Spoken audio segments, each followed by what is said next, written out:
Before we start the show proper, Gary, I want to give a shout out to a band you have heard of. That not one we've ever featured on the show, although if I could go back in time and discover this person before he got big, it would be amazing. Sturgill Simpson's new album, Mutiny After Midnight, drops on March 13th. So that may have actually already happened by the time this episode of this show drops. But I just wanted to mention that and also point out that he kind of dropped it early on YouTube on March 1st. That's yesterday as we record this. Almost 2 weeks before the release date, he uploaded a video that was just the album art with all of the songs from the album, and it sounded like it was recorded like directly off a turntable, complete with the fuzziness and the warmth of the vinyl, and even the click, click, click of the needle at the end of the record, at the end of side B. I have already ordered this vinyl, and I cannot wait to actually play it on a turntable system.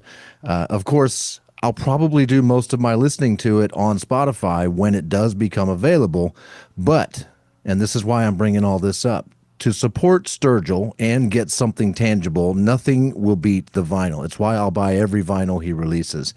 This is more important even for the independent artists that we feature on this show. Sturgill is quite successful, and he will be fine financially if I don't buy this album, right? But a band like, let's say, Blackbeard's Tea Party, Tobacco Road, The Psychedelics, Banana Gun, etc., these bands' future kind of depends on fan support, and there's no better way to do that right now than to buy what they are selling either at their shows or on their websites. This is why we link to those websites whenever possible so you can show them your support directly. If you care about the artists creating original music and want them to have the means to continue to do so, please support them. And if you want us to continue feeding you those artists on a silver platter each episode, please consider supporting this show. Follow it, like it, subscribe to it, comment on it, rate it. That is the easiest way to help us out. The more you do that, the more likely it is for the algorithms to recommend it to other like-minded individuals. And to support us more directly, head on over to beinhopod.com and click support. There's even Beinho merch available so you too can get something tangible to support this effort. Tangible. I like that word. And on this week's show, we are featuring one of those independent artists. And, well, he's not from around here. You've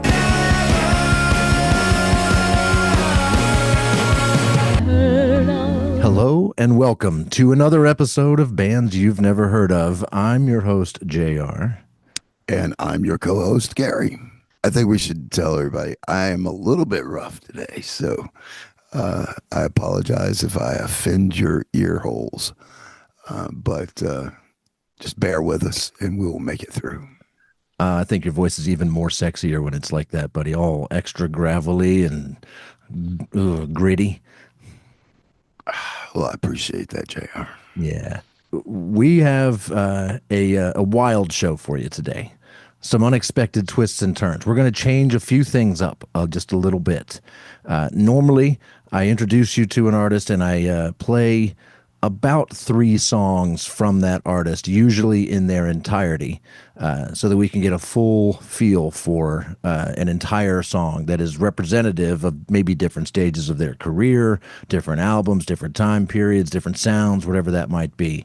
There is too many different stages, time periods, albums, songs, sounds from today's artist that we're not going to be able to do that. I'm going to take a different approach. Are we doing Beck today? I mean, no, no, but we are doing an artist that deserves this.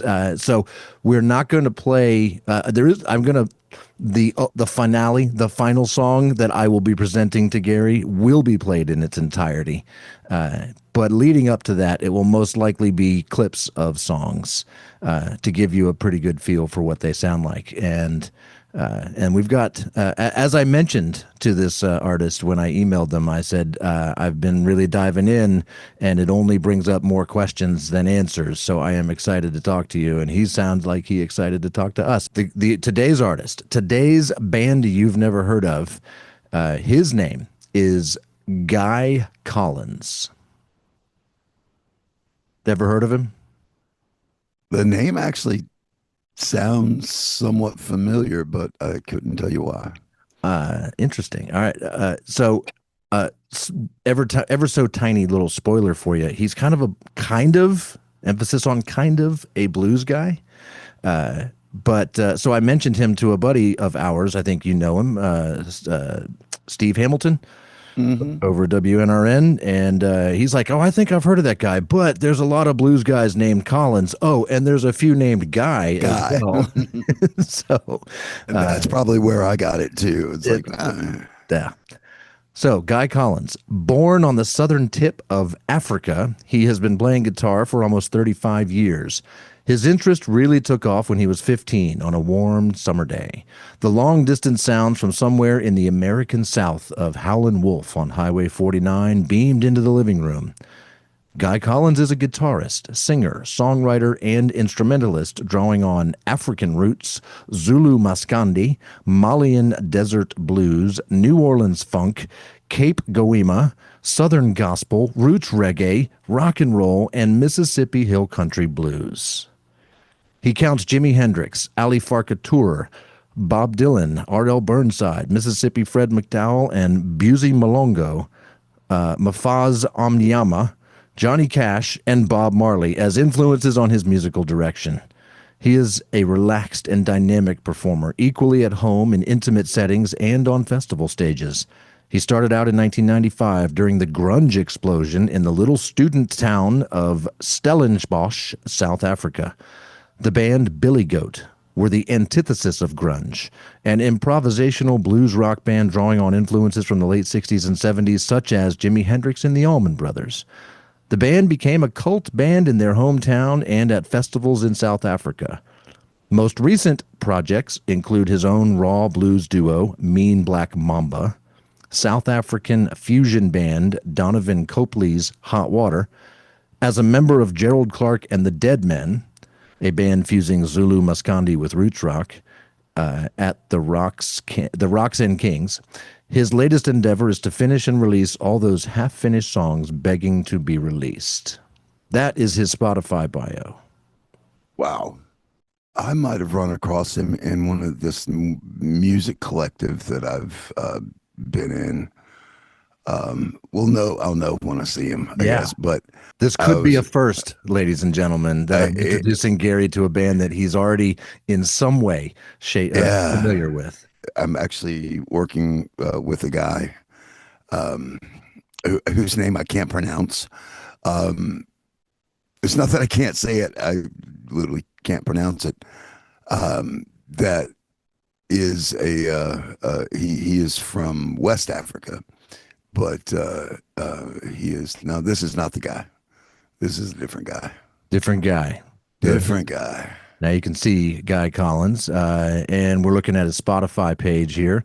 And as you can see from his top 10 songs, only one of them even has enough plays on Spotify to register a number. Oh, wow. 4,658 for his song, Mr. Sandman. We will be listening to a little bit of that later. But everything else must be below 1,000 plays, because I think that's generally the benchmark to get your song to show the number of plays on Spotify. Right, yeah. So if you Google him, you'll find pages like this where he is, it's a lot of this is the same bio, but there's some new information here, because Guy Collins moved to Norway in 2017 with his family and has since performed in Norway with several different bands and musicians, including, and I'm not going to be able to say these names. I'm pretty good at pronouncing things, but Norwegian names, no. Trond Oystein Yrdbo from Notodden, and I like this name though, Ulf. Oof. Ulf Ulf Miervold. Miervold Urf from Kongsberg. from Kongsberg. Together, they have played at both the Nottingham Blues Festival and the Kongsberg Jazz Festival. Guy Collins and the Groove Machine is definitely a band you should get to know at the Nottingham Blues Festival 2026. So he's got a pretty big show coming up in July and August. Wow. Yeah. So then I saw the Groove Machine. So I went back to Spotify and I searched for the Groove Machine. I'm not going to bother doing it here because it does not pull him up. He doesn't have any music on Spotify under the Groove Machine. There is a band called the Groove Machine, but they've got 3 covers of some grunge songs, like Stone Temple Pilots covers, that kind of stuff, and it's not him at all. So the Groove Machine doesn't pull him up. If we go back here to his bio, we can find him in his previous band, Mean Black Mamba. So there's him and one other guy. It's a 2-piece band, and they also have very few plays of their songs on Spotify, fewer total than Guy Collins proper. All right, we're going to get to some music here. We're going to try to explore as much of Guy Collins' repertoire as possible. Here's a little bit of the song Mean Black Mamba from the album Mean Black Mamba from the band Mean Black Mamba. Just a little bit, just to get a feel for it.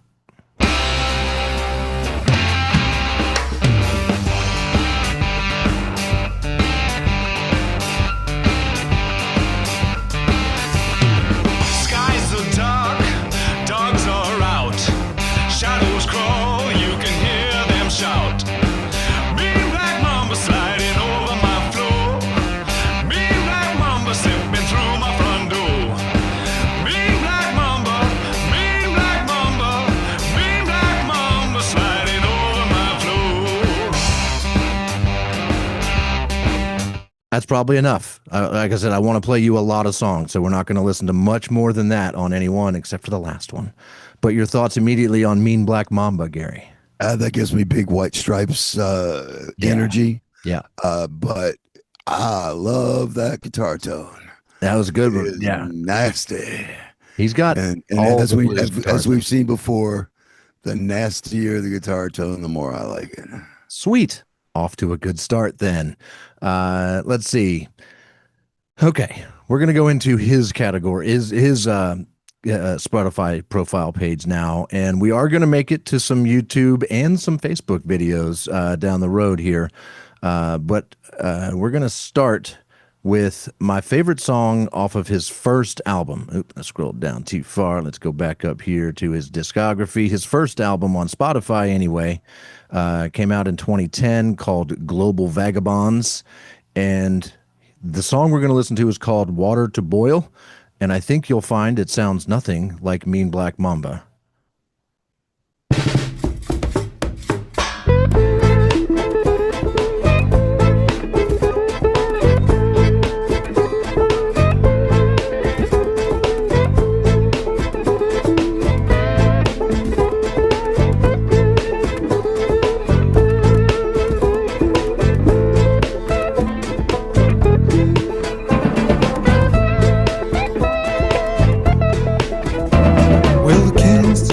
To die in the land of the midnight oil.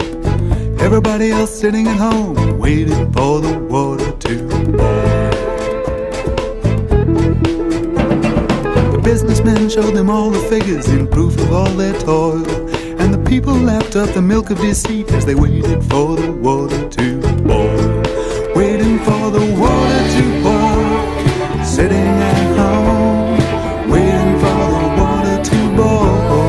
Waiting for the water to boil, sitting at home, waiting for the water to boil. Can you relate to that? Waiting at home, waiting for the water to boil?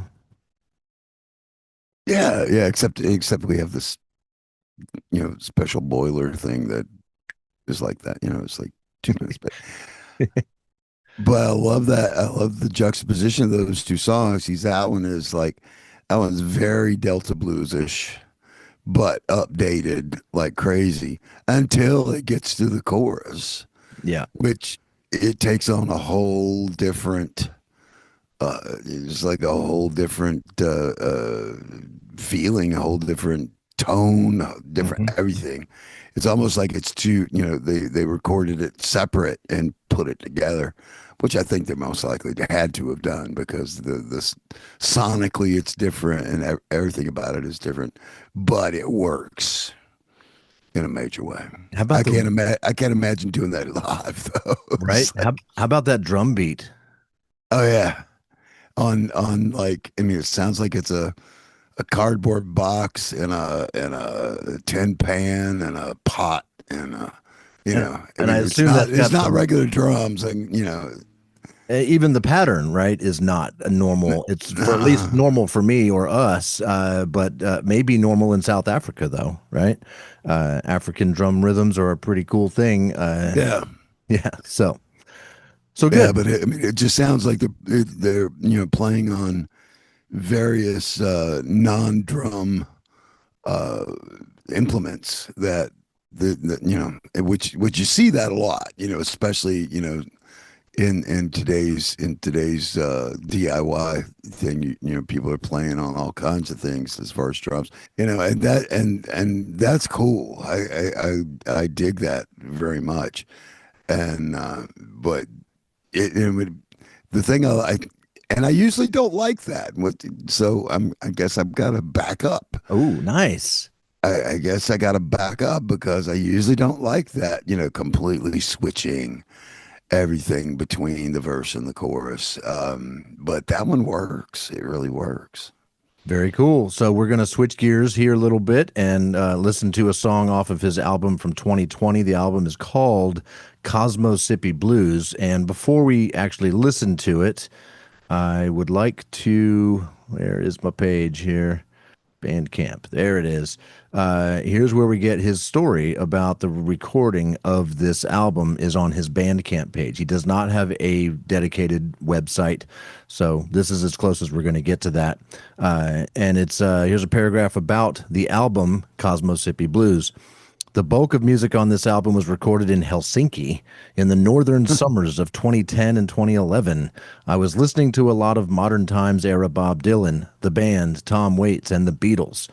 A trumpeter was recorded in Berlin. A percussionist in Cape Town added some cool layers. An impromptu choir in Switzerland.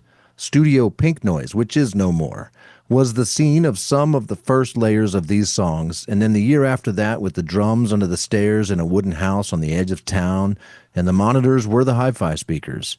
The integral parts of these tunes were recorded live, whether that be guitar and drums or whatever configuration worked at the time. The other layers were added later. After thinking that this music may never reach your ears, I am so happy we have managed to get it done now. These are songs of harshness and hope. Ooh, I like having the taglines. I Kind of thought you like might. yours. But what I brought from that was this guy gets around. Yes. He's a global He, vagabond, the title of his first album. he does not stay settled anywhere. So that's kind of cool. All right. This is Guy Collins, Cosmosippy Blues. We're going to listen to a little bit more of this one, but still not the entire song.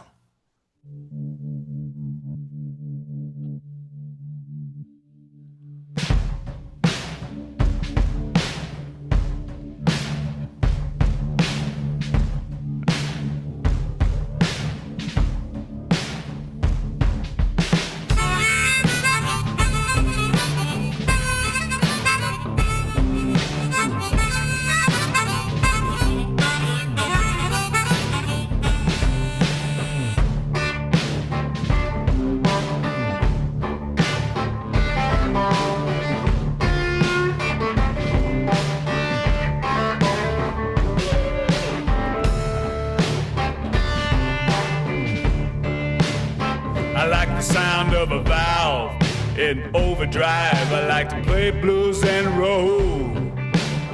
Hard rain's falling, I hear that lonesome whistle blow. Never been a stuck in Folsom Prison, but I've been down south. And the cosmic delta flowing from my heart to my mouth.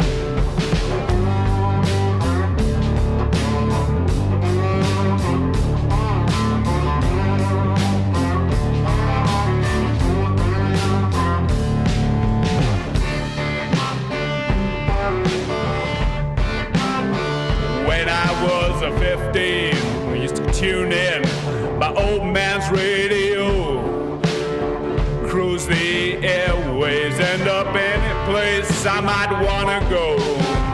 Then one day I heard a sound I never heard before. Sliding Highway 49, a wolf a howling at my door. Welcome to the galactic hills let down. Bring a friend. Welcome to South Satin Delta, to join the galaxy's end. Eat some Cosmos, sipping mud pie, with that you cannot lose. Shake it down, lay it on the floor with a Cosmos-sippy blues. Cosmos-sippy blues, Gary. Your thoughts? Once again, I love the guitar tone. Different than the other one, but still very lovable anyway. That one's more straight blues with just some kind of,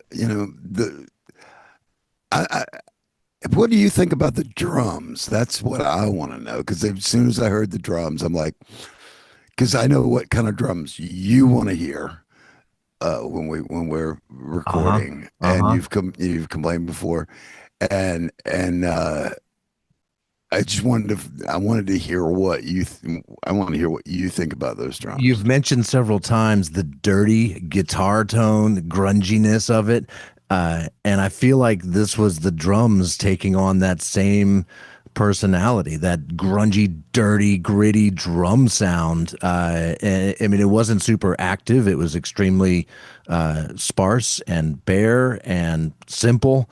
I mean, I think even I could drum this song. I don't think I could have done the Water to Boil drum pattern. I don't even know what that was, but this is the polar opposite of that. And I'm all in for it. I mean, yeah, it's not. I don't know if I would have thought to be that subtle with my drum pattern. If you started playing me this riff on your guitar and we were creating a song, I would not have done what this drummer did. But I think what this drummer did is the right thing for this song. Oh, absolutely. I mean, from stylistically, but I'm talking about the sonically. Yeah, no, yeah, there's some. I hope it's coming through the Zoom internet connection between me and you, but it's big. It's kind of echoey. It's. I mean, the Bandcamp described it as the drums being recorded underneath the stairs in a wooden house on the edge of town. That's kind of what it sounds like. Well, and honestly, when I listened to it, had you not said that, even I'm picturing a dirt floor and a fairly not very big space, but a fairly small space, and not a whole lot of microphones. No close miking, just like a couple of microphones, just picking up this thing, and the drum kit is from like 1943. And really hasn't had a whole lot of loving since then. That's my sonic picture of that drum kit. And because I know you like the super big sound, and you don't like it compressed and and everything, and this would be the epitome of that. Yeah. But it's also like kind of very loose and very not so I really wanted to hear, what your final, your final thing, because I'm making notes. This song is one of the songs I repeated many, many times in prep for this show. I listened to it quite a few times. There's a lot of cool references in there to things in Mississippi. At one point, they quoted Dylan and Johnny Cash specifically in the same verse. And that was pretty awesome. Yeah, I mean, he doesn't make it. It's not hidden. It's not sneaky. It's not like metaphorical or anything like that. It's like, all right, this is my Dylan line. This is my Johnny Cash line. Let's go. referenced Howlin Wolf in there, which is clearly a big part of his inspiration. Yeah, sweet. So this album came out 6 years ago now, Cosmos-sippy Blues. Since then, he's been doing some experimentation, maybe? I don't know. In 2024, he was quite busy putting out songs, and he kind of alluded to having a bunch of songs half finished that he was excited to finish and put out. That was in his Spotify bio, and this is where my questions really get going. Is as you can see, there's an EP preceded by the singles released ahead of that EP by Guy Collins and Jeremiah Johnson. But this is spelled differently. It's Jeremia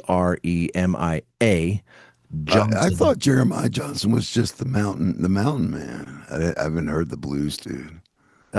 So there's Jeremiah Johnson, who was the famous explorer mountain man in the U.S. Who maybe that's who it is. That's who it is. Yeah, that name conjures up old time music, and just basically, as far as instrumentation goes, playing on whatever you got at hand. Well, prepare to be surprised then, because this is going to be a little different. I do want to finish saying that Jeremiah Johnson here is spelled Jonsson, which seems like a very South African or maybe Norwegian way to spell it. Or maybe it could both. go either way. I don't know. Yeah, it could go either way, I think. Yeah. And the Jeremiah, I've never seen either one done like that, but that could go. Where was he when he did this? Let's put that. He moved to geographical context. He moved to Norway in 2017, according to one of his bios. And this was released in 2024, but his Spotify bio says he's releasing a bunch of songs from long ago that were half finished that he's excited to finish. So I don't know. I also don't know. I suspect the pictures tell me that Jeremiah Johnson is Guy Collins, even though they're listed as separate artists, right? Yeah, that's what I kind of picked that up. Is this a whole alter ego or what? He took on a mountain man kind of, because he's got one called Mountain Man. Yeah. But I think he's taking on a character. Do you remember the show Justified? Duh. Yeah. Remember the theme song for the show Justified? Oh, absolutely. All right. Great. One of the greatest theme songs ever. I feel like Guy Collins could have written that exact theme song. This is Put the Fire Out by Guy Collins / Jeremiah Johnson.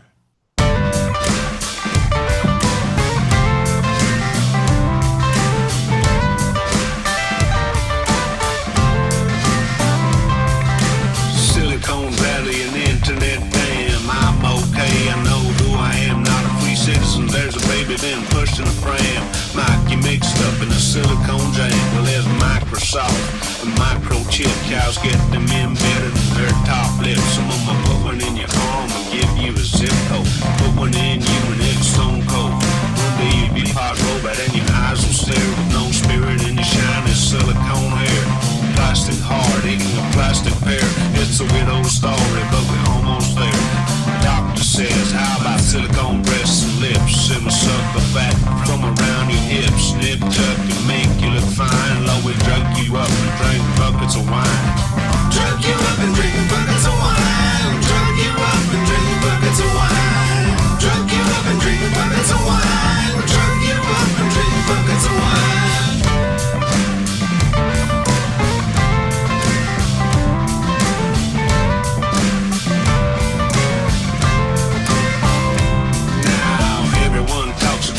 All right. In the interest of playing more songs, we're going to stop it there.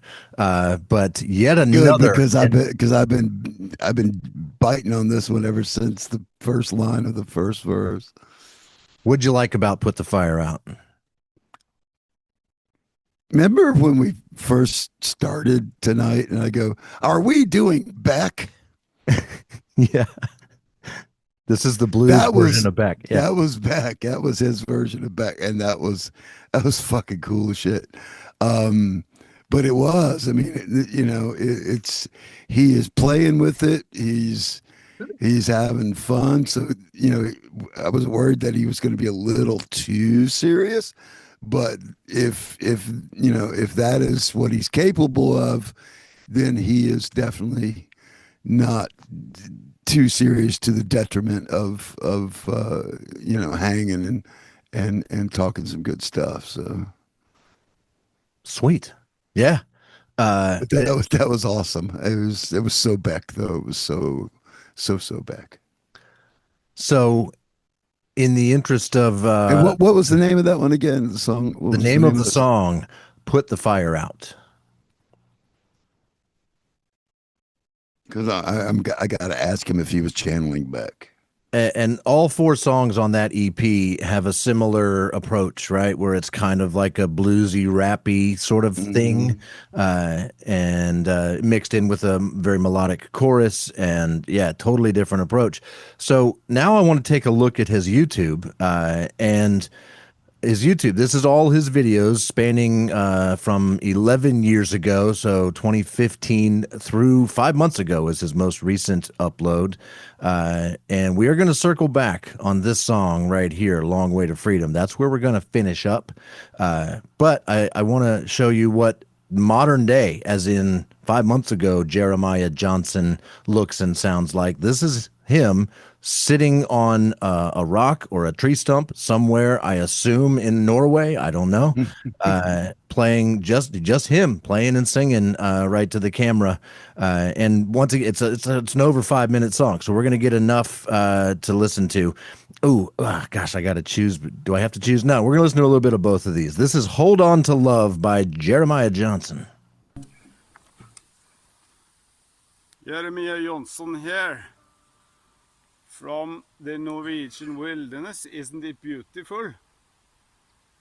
I just want to tell you that taking sides in the modern world will not solve any problems. Hold on to love.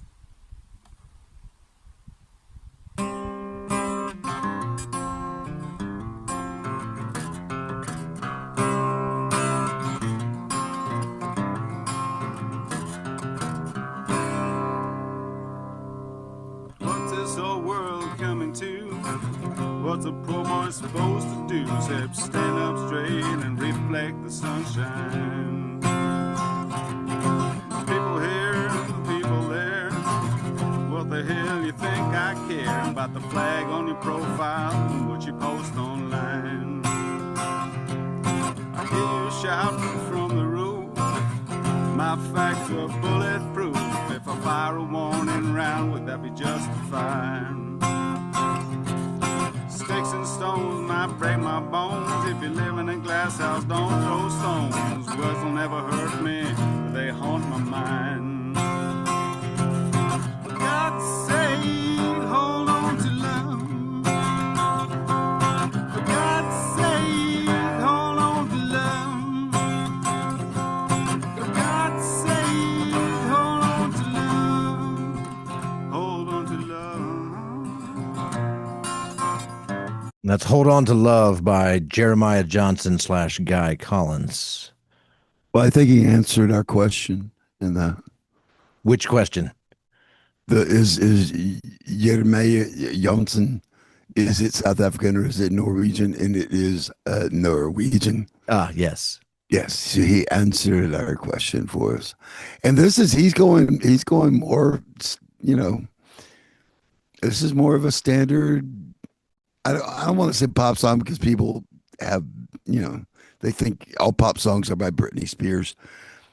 But this is what they used to call a pop song because it was a simple song that could be popular.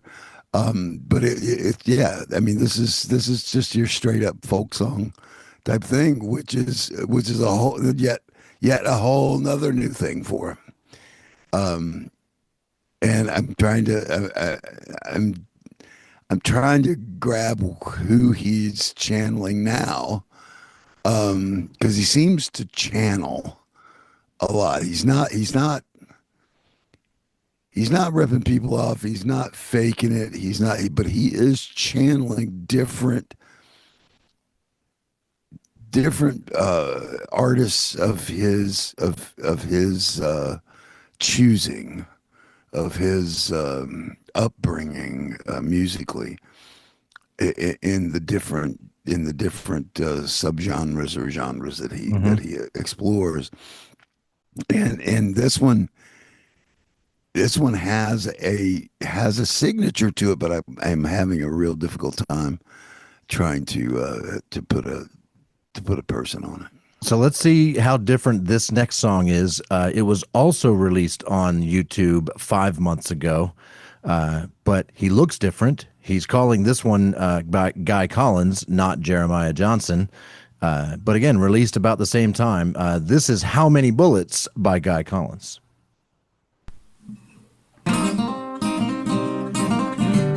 What would you do if they owned your smile and your tear and your child? What would you do if they ran you out of town 'cause your heart was beating?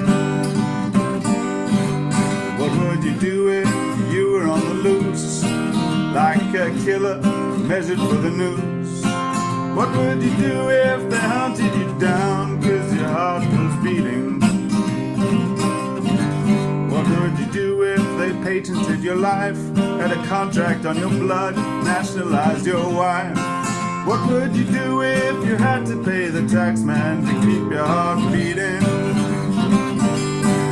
What would you do if they said you were too wild, capitalized your brain, had your feelings exiled? What would you do if they took you to the doctor to keep your heart beating? How many bullets would you take if the truth was at stake? How many bullets would it take if they stood there with the rifles to stop you from ringing the bell? I believe that's about a verse and a chorus, and all we have time for right now, because I still have more I want to play you. Your thoughts on How Many Bullets by Guy Collins? Yeah, that's back more toward straight up blues, but also it's like a folk blues, and Jeremiah Johnson is definitely a different character for. I mean, he did that so that he could project a different persona straight up, and it doesn't have to try to cover it all under himself, which is very cool. I mean, I can't do that. I have a hard time being myself, so is that my favorite one? No, but it's pretty cool. We haven't gotten to your favorite one. I'm going to tell you what your favorite one is here. You soon. are? It's coming okay, soon. Good. It's coming cool. soon. I'm looking forward to it. Yeah, we've got two more to play, and let's go back up to his profile here on Spotify. The song "Mr. Sandman" been played almost 5,000 times. By far, his most played anything anywhere that I've been able to find. And so we're going to hear a little bit of that because it only seems right to check out what the people are finding. Yeah, we got to check out for the people, man. Yeah, for the people. This is "Mr. Sandman" by Guy Collins.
All right, Mr. Sandman by Guy Collins. More straight bluesy stuff, right? Yeah, it's straight Chicago blues. Now he's moved up from the Delta to Chicago, and it was a perfect rendition of of non-traditional Chicago blues. I mean, obviously it's not a Chicago blues song, but he represents that subgenre pretty much perfectly.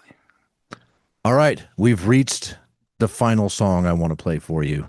It is my favorite of his songs. I predict it's going to be your favorite of his songs. It is his most played video on YouTube, and it's a little bit more of a rock song than a blues song.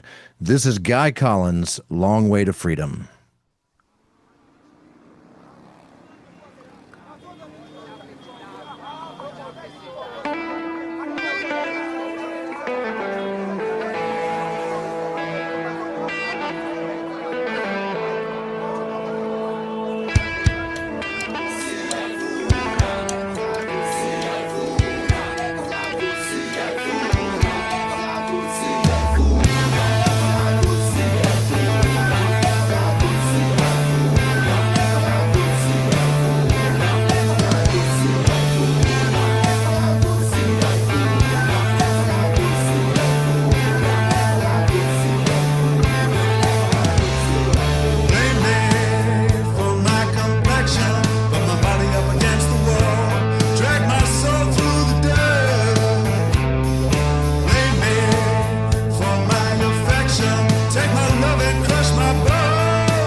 That thing ring out all the way. Your thoughts on Long Way to Freedom by Guy Collins?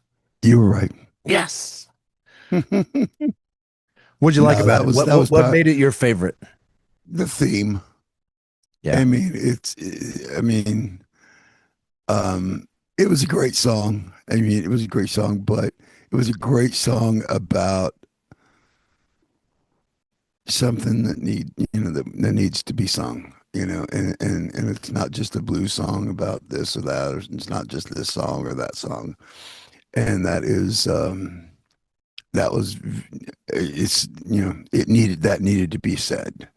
A little tidbit: the backup singer, not the lady, but the guy, Yep. has been on Playing for Change. Oh, cool. That makes Yeah. sense. Yeah. Yeah, and that was real cool because I was like, oh, I know that guy. I couldn't tell you his name at all, but he's been on Playing for Change at least 2 or 3 songs. It was probably in the end. It was in the credits, but I Yeah. didn't get to read them. Yeah, we have precious few minutes left before Yeah. Guy Collins himself will be joining us for the second And half. this guy's going to be on time. I have a feeling he will be. And I do want to play one last video, which is just him talking. He posted this back in December on Facebook. Seems like he was back in South Africa, at least temporarily. But you heard him speak at the beginning of that Jeremiah Johnson video where he was But in Norwegian. in a Norwegian accent, Norwegian or accent. even and I A think pretty bad one, too. Which is this pretty funny. might be his actual way of speaking. I don't know, and I'm planning to ask him about it. He even references the accent he chooses to use in one of his songs. So I've got questions about that. But here's a little promo video from back in December. This is Guy Collins. How's it? I'm in Cape Town for a short while and staying behind the lentil curtain. Find myself regressing, my bro. Anyway, the Rockskandi Kings playing at the Brass Bell, 7th of Jan 2026. We're going to be joined for an opening set by Dave Ferguson, Old Lonesome. Quick, it is the ticket, bruh. Check you there. I hope that's how he talks the entire interview, because I love I would venture to say that his real accent, because yeah. my friends I've had friends from South Africa, and it seemed like it was an Australian accent with a bit of German mixed in. Right. So that's All right. When we come back from the break, we'll be live with Guy Collins all the way from Norway. from Norway. Sweet. Yes. See you in a sec. Be back.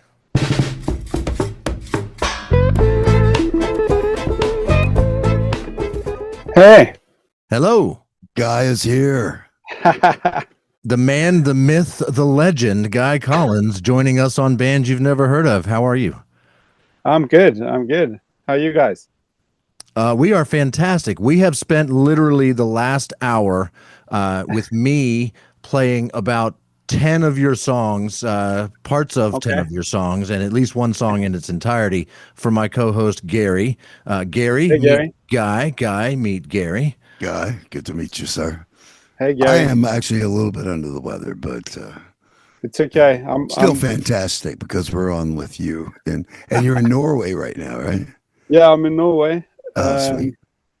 Yeah, it's been a mild winter, so hasn't Yeah, really I think got we down. got your winter here. Yeah, in the Mideast to the Northeast of America has been pummeled this winter. So It's mild here.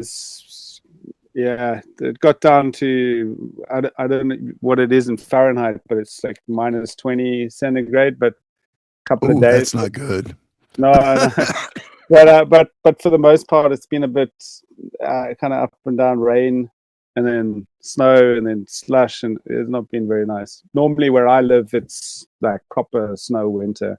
yeah, Mhm. are you in the part? Are you in that time of year where it's mostly dark or mostly light all day, or is that where you live? No. I mean, we're the same as you. It's mostly dark. Yeah, but I mean, I'm not that far north. I'm quite far south, so it's still, midwinter is about light from about 10 o'clock till in the morning till about 4 in the afternoon. Yeah. So we're talking about Norway, and I've got a long list of questions for you, as I alluded to in my email to you. I'm so curious about so many things, but and the main one has to be, why move from South Africa to Norway? Like, is this a thing people do? Is this just was you? it the climate? Was it the climate?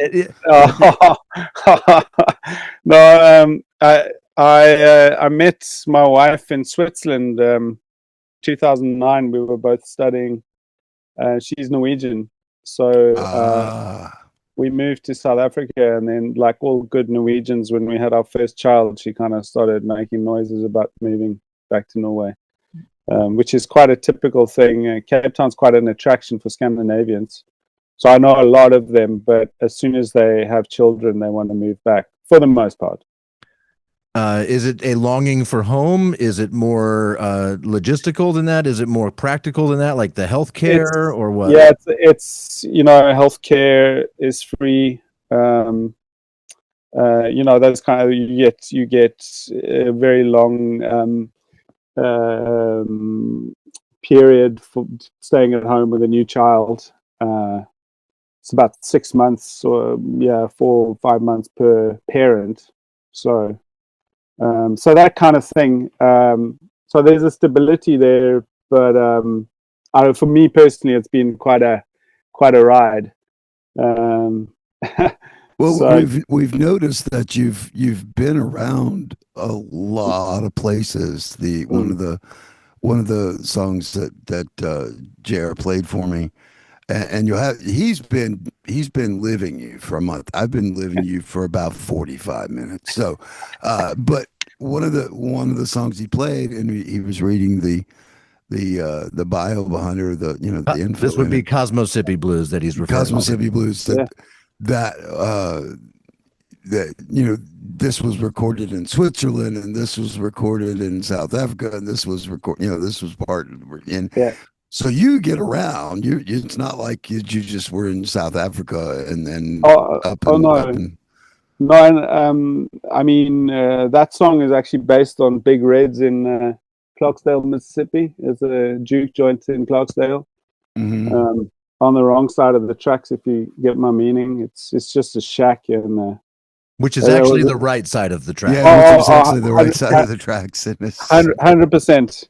And everyone thought we were crazy. We were camping through the South, in April or something, which was absolutely awesome because there was no park rangers. There was nothing. We didn't pay. We just took a tent, and it was really awesome. We had campsites to ourselves. And anyway, so yeah, I traveled. At that time, I had a girlfriend from Austin, Texas, who also lived with me in South Africa for a while. So while I lived in Switzerland, I met a lot of musicians and recorded some of the stuff, as you saw, in Switzerland and Finland. Amazing old studio. It's called Studio Pink Noise. It was in an old factory. So when the trains were going by, because it was so hot, the windows were open, so we had to stop recording when the train went by. You didn't incorporate the train sound into one of the songs? The funny thing is that the guy who recorded it, it's his father owned the studio, and there was also this big industrial lift. So just before they were going to record this song, this lift went zoom, and that stayed in the song. They just waited till it died down. I love that. Yeah. Is that possibly why they went out of business, because they had to schedule their recordings around the trains and the industrial lifts and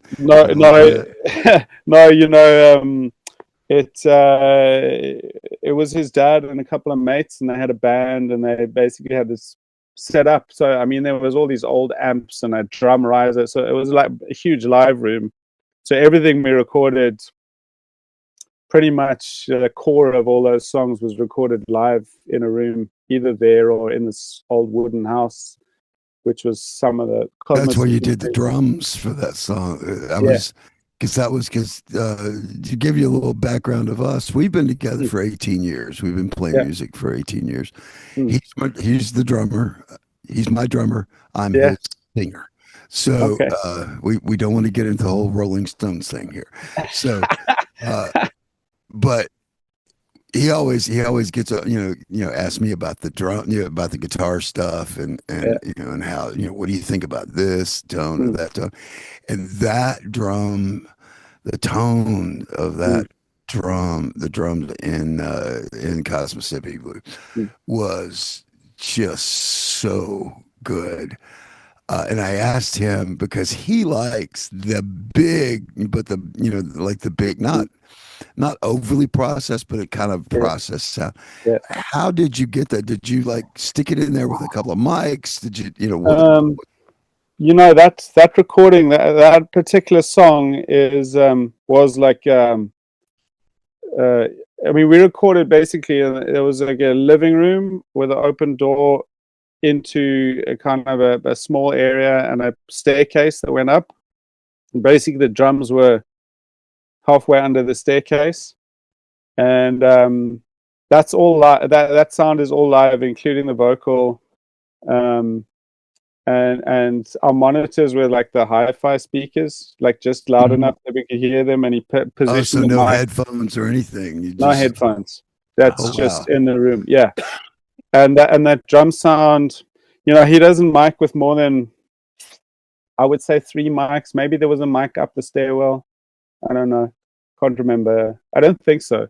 He's like the old Glenn Johns type, 3 mics. And often a little bit, especially with a kick drum.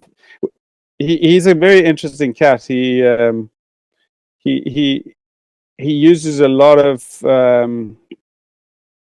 he uses compression, interestingly, could we say. So he'll often, like, it's his brother who plays the drums, and he would use compression not in a way to like crunch the sound, but in like so that you can play quiet. So the compression is used to kind of raise the volume in a way. Yeah. But could play quiet. I mean, we there were neighbors there, so we were playing quiet, But JR doesn't understand that concept. Yeah, no. So it's an interesting thing, actually. I know there's a friend of mine who's got a studio in South Africa who recorded a Norwegian artist. Actually, she's one of the reindeer people. There's a huge population of what they call Same people in Norway, and reindeer people. That's like what we call snowbirds in Florida, right? Yeah, no. These people, like, especially in the north, the northern Lap people, I suppose they were called in the past, and they still live partially nomadically with their reindeer. So I mean this literally, the reindeer, like literally, no, proper, and she's kind of, her whole vibe is kind of, she's like very shamanic, also singing. They have a special way of singing as well, which is kind of, I suppose, similar to the First Peoples or Native Americans, a sort of quite a trancey type of singing. Anyway, so she was in the studio with her band from Norway, and he was like, he couldn't believe it. Basically, they put so much compression on the drums that if you dropped a piece of paper on the snare drum, it sounded like an explosion. And then he played like really softly, Wow. So my friend is kind of, he does interesting things. He just like, he's a very interesting guy, musician in his own right. So those drums were like, he didn't play them loud. That's just like feel and and very like attack, so using the attack rather than like hammering the drums, And do you think it was the recording technique that caused the very subtle, simple pattern on the drums, or was that by design before you found out that you'd be recording this way? Um, I think that's just the way he plays. He can't. He actually, that drummer plays his band is like a hard rock band, and he plays like Oh, he beats the hell out of the drums. But when he plays for his brother and any of that kind of stuff, he does a whole different thing. He's just very musical drummer. Um, Plays a lot of instruments as well. all right. Yeah. I want to ask you about being on our show. When I send out an email to a band saying, "Hey, we got this podcast. It's called this, it's that," I explain it, and I was like, "We Yeah. would love to feature you. Would you be on our show?" Up Yeah. until you, there's been two types of responses to that email. One, no Ghost. response. They don't say a word. Ghost. Never hear from them. I follow up. They still never reply to me. So I guess it's just never going to happen. Or Yeah. two, they're flattered, they're excited, they instantly agree to be on our show, and we just have a wonderful time, right? Yeah. Those are the only two things that have ever happened up until I emailed you, when you're like, okay, I'll check out your show. I'm not just going to say yes right away. I want to actually hear what you're doing. Oh, and also, what did you think of my songs? Like, you wanted me to actually prove maybe that I was a human who'd listened to songs and had thoughts about them, and not a robot, right? I'm assuming it was something like that. Were you taken aback by being approached to be on a podcast called Bands You've Never Heard Of? What was your thoughts when you saw and heard that, and when you saw and heard our show? Well, I mean, I suppose my first reaction was like, "Wow, that's pretty cool. That's interesting." Maybe interesting was the most what is the word that comes to mind? And I suppose musically, I like to know what I'm getting into. Um, yeah, when you answered me, and also your first email, I kind of felt like you thought deeply about this stuff, and it wasn't just like blowing smoke. Oh, good. But I felt like I wanted to check out, and I went and watched some of the videos, and I wanted to be prepared also for like who I was meeting, and I didn't feel like I was going to say no, but I wanted to be clear. I'm a bit of a deep thinker myself, so I want to like reflect on things, just not jump in head first. Was the fact that I made it pretty clear that we were from the U.S., did that factor into, I want to think about this, find out which kind of American am I dealing with? Absolutely not, man. Like, yeah, I've a long time ago, I really, I mean, I'll be frank, like I'm not an anarchist, but I don't believe in big government or big power, or I really think that power corrupts people and doesn't matter who they are. Power corrupts, and absolute power corrupts absolutely. Yeah. No, and so for me, and the other thing is, as a musician, I'm interested in people. You guys, just people, because I grew up in a country. I grew up during apartheid, and my parents were like, they encouraged us to think for ourselves, and they weren't radical in any way. Just so I suppose what I'm trying to say is like that doesn't factor in for me at all. I love the music of that's come out of the United States. It's like had a huge impact on the world and on myself. So that had absolutely nothing to do with it. Not an iota. But Awesome. speaking of South Africa versus the U.S., so we base all of our stuff on, in order to get on the show, it's YouTube and Spotify, primarily Spotify and YouTube. What your reach is on those two services. But Spotify is not American, but it is the number one in America. YouTube is American. Does South Africa, does Africa and Norway, do they have another service that is a little more popular? Is that, is Spotify the thing Yeah, like it is here, or is there another one? Because we just released a record, and it was like, yeah. and there was a big push for Deezer, Oh yeah, yeah. Africa. Okay. And I was like, I think that might, I mean, you might be huge on Deezer and we don't know it. Um, No, no. and for us, it's like, Yeah. Look. I mean, who knows about these algorithms? Uh, no, I mean Spotify's big here. I suppose anybody who's a lot of people have Apple Music rather than Spotify, but those are the two main. I wouldn't say okay. anything else is. Apple Music is, yeah, a lot of people use that. Um, and but the thing is, this was something I was thinking about, like regarding America and the influence of American art, like the arts. Has such a huge impact on the world. But South Africa it's kind of like the Wild West. It's, to survive. Maybe I kind of go from another angle. I've I've played in a lot of bands that are not my own bands, so my own stuff has always been kind of on the side for a lot of the time. Um, so that's maybe a whole nother conversation, and I purposely didn't point that out because I thought that would be just going down a whole nother rabbit hole. Um, but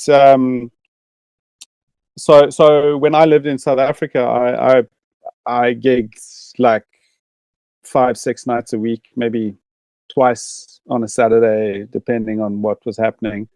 And that when you're surviving like that, and the rest of the world is far away, you don't have the reach on social media. Locally, you have it, but there are very few bands that break out into international markets.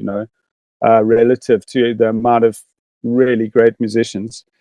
And a friend of mine who's really amazing engineer, one of the top engineers in South Africa. He's been, he's recorded a lot of hits with very different bands, from not just hits, but I mean he records everything from classical to pop to rock, whatever, jazz. And he said something very interesting to me one time. He said, the whole thing with South Africa, especially because Australia, New Zealand to a lesser extent, there's a bit more of an international type of connection there. But with South Africa, we're so far away, literally, physically as well.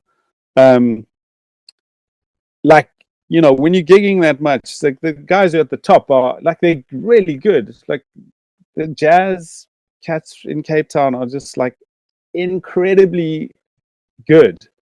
And there's the local types of jazz, which is really influenced, quite groovy, and like influenced by local music of different kinds. And he said to me one time, he said, look, the top we were talking about guitarists because of me being a guitarist. And he said, look, some of the guys here, if they were in the States, they're as good as many of these top guys, but in the States, big names, but it's basically location. That's just how it is. It's location. So one of my really good friends, a guy called Dan Patlansky, I mean, he's toured opening for Joe Satriani in Europe. He's opened for a band. I don't know if you've heard of a band called King from the UK. They're a big blues band, blues rockish. King they're called. He tours around Europe but you know, to break into the United States as a blues rock guitarist who's kind of come up through, you know, he was like a Stevie Ray Vaughan clone in the beginning, you know, and now he's developed his own style.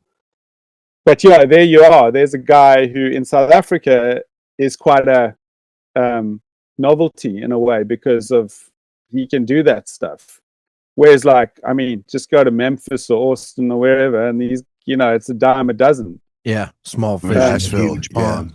Yeah, but what my friend said is, like, this guy could be, if his location had been another place, he just his whole business, you know, acumen, or his father has been his manager for a long time, and now he got a very, you know, one of the top managers in South Africa, and this guy has really blown him up. So yeah, it's location, you know, and just to throw in there, one of the bands I played in South Africa. I mean, we toured all over Europe. Was some kind of fell into the more world music category. We were playing. I don't know what you would call it, but I can send you some links of other things I've done. But anyway, I've played WOMAD with this band in England and in Spain, and toured around Europe. And from all the stuff I've read about you, from your bios, from what other websites have said, your bio on the, is it Notre Dame Blues Festival? Am I saying that right? Yeah. It seems clear to me that you are a much bigger deal in other parts of the world than it appears, just from the narrow focus of what we look at for this show, which is a very American way for us to look at it. No, I don't think so. I think there is merit to the social media or the online platforms, but I think, again, if you're playing some kind of American influenced music, you're kind of lost in the crowd, you know, or like blues rock influenced music, you get a bit lost there. So, but I don't really I don't know how it works, man. It's like we're still trying to figure it out as well. So playing the blues is not a conscious choice. It's just what you need to do. Is that what you're saying, or that's just what you do? And you know, if it works, it works, and if it doesn't, you know, we're still playing the blues. So I think so. But I also I'm a live musician, you know. That's what I thrive on, and I'm a very improvisational musician. So my songs are never the same live twice. You know, we have a form, and maybe not quite true to say they're not the same, because there's some hooks and, you know, the lyrics and whatever, but like things can happen, and I try to play with musicians who can hear stuff happening and come up with ideas that could just make something magic happen. So that, for me, that's the space I live in. And I think maybe, you know, if you think about let's say the Allman Brothers, I mean, that's a live band. You know, they made albums, but I mean, that's a live band. That's, how do you reproduce that? They could never capture it on the studio recordings at all, ever. You know, it's the same with Jimi Hendrix. It's all the guys that I kind of idolized, I suppose, as a young musician. But, you know, coming up, I mean, even the blue, like, think about Muddy Waters. I read this amazing book called Deep Blues, and there's a lot of interviews with Muddy Waters there, and they talk about moving from Mississippi up to Chicago, and he said he had to change the way he played, because the younger city guys who'd grown up in Chicago didn't know what he was doing. And because the progression started when he started singing, and maybe he'd stretch a phrase, you know, and then it becomes 3 bars instead of 2 or whatever. So he basically had to standardize way more what he was doing. So I kind of live in that space live, you know, to the degree that the musicians I'm playing with can manage it. And that's where it's, you know, in South Africa, the you know, people are, the musicians have to be able to play pretty much everything to make a living. You have to be playing a number of bands, number of different, you know, whatever the style is that you need to be able to play, especially drummers. So drummers, like a lot of the jazz drummers, don't play as many jazz gigs as they play gigs in rock or pop or African bands, you know, reggae band. Yeah. So like here in Norway, if I say to someone, "Can you play a reggae groove?" They're like, "Huh?" You know, where's that? You know, or like if you say like hip hop, you know, like play like a, you know, and then like, because the history of hip hop drumming, as you probably know, I mean, I found out that when the levee breaks, Led Zeppelin is the most Yeah. sampled drum groove. You Yep. know that, right? That makes sense. So when you say play a hip hop groove, you're actually saying play a slow rock groove, but put like just accent it or make it simpler, you know. You know, so that's a very interesting thing, and I would say like the innovation in South Africa is really top, you know. But again, it's location. So it's quite a insular. I suppose it'd be like being a musician in Texas, you know. It's like South Africa is about similar size to Texas, you know. It's like you kind of know everybody.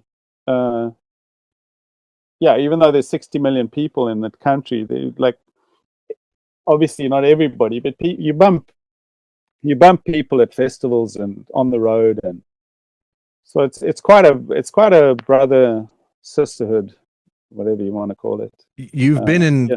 quite a few bands based on my research, and this is not a complete list, but Billy Goat, Mean Black Mamba, The Groove Machine, I think is your current band. Yeah. Guy Collins and the Groove Machine. Yeah, as well as Donovan Copley's band, Hot Water. Yeah. And I'm sure that's, again, not a comprehensive list, but it made me wonder, do you have a preference to be either a person in a band or to be doing Guy Collins? Yeah. I mean, that's a really good question, and for me, I like playing in a band, but I like playing in a kind of band where everyone is equal. And it's not like maybe I'm the lead singer and I'm the guitarist, but I like to have that everybody is involved in the creative process. So I'm not the kind of band leader that'll tell people what to play. I might come with an idea, but I'm like, okay, this is kind of the idea that I got for a bass line. And I only do that if like if I very seldom do that. But it would be like the guys I'm playing with now, the Groove Machine. I'm kind of trying to broaden their musical horizon to kind of get what I'm about and trying to do. And so I try to put I try to be a band leader that puts power in the hands of the musicians to contribute creatively, also in the moment. So if I hear something that's happening, I can play off that, and vice versa. So that's kind of that. That's an indirect way of saying, like, I also like being just in a band playing guitar, you know. So yeah. But it's got to be the right band. Yeah, it's I'm playing in another band now. I just joined the band. I was a substitute for another guy. Look pretty tall, but my heels are high. Yeah. Yeah. So and that's a very, like, the band is very arranged. Songs are quite complex in the arrangements, but still, I don't play the same solo every time, and neither does the other guitarist. So there is that freedom in quite a concise form. So for me, if I had to play the same lead every time, I'd like go, thanks, but no thanks. That's, Yeah. unless I really had to make a dime, you know. It's like, even then, I'm not sure. I don't even know if I can do that. So what's the motivation behind your, what I'm assuming is an alter ego, Jeremiah Johnson? Yeah. I don't know. Many years ago, I wrote this, the one tune, Put the Fire Out. That's by the way, we listened to that song. I played it for Gary. I love that song. Yeah, so that's, I wrote it many years ago, just like, and it was actually like, we recorded it during those sessions in Finland, and it was kind of like a shuffle. It wasn't a hip hop song, and then I just never sounded right, and you know, I kind of written it as a rap, but then I don't know, for some reason we played it.